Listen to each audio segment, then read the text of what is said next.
So Tim, we're now in a closet in a bedroom that leads up to an attic, and when we were in the living room, I noticed I couldn't hear the AC unit running at all. And now we're looking up there, and I see there's a blower system up here and some really cool white foam on everything I'm looking at. What is that? Well, the foam is Icynene insulation, and it's a spray foam, and it goes on like water, and then it expands about 20 times in a matter of a second.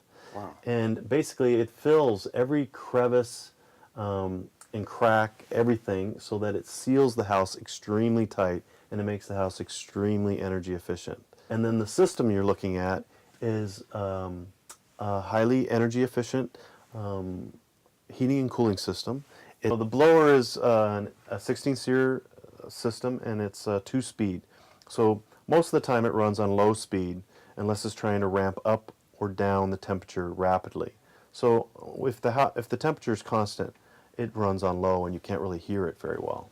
Nice. So the Icynene, is that what you call it? Icynene? Icynene. Like icing on a cake. It looks like icing up there. The Icynene insulation, that is not sprayed then on the ceiling. Is it on the floor up of the ceiling up there? No, No, it's only this on is the sprayed. roof line. It's a non-vented attic. Okay. So this is sprayed on the deck of the roof, so it's on the top of the roof. So I could crawl, I could go up there, crawl around, and I'm not going to get fiberglass in my skin. I don't have the fiberglass blowing through the house. Right.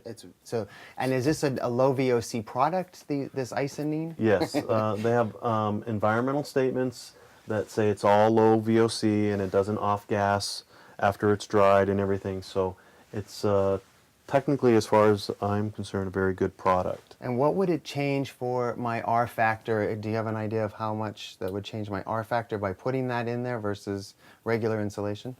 Well, they claim the R factor on this is basically the same as regular insulation. Okay. So you got an R30 in the ceilings and an R19 in the walls. But with foam insulation, the equivalent R factor goes up greatly because there's no air transmission at all. And on normal insulation, when you have air transmission, you lose almost all the R value on that area of where there's an air leak.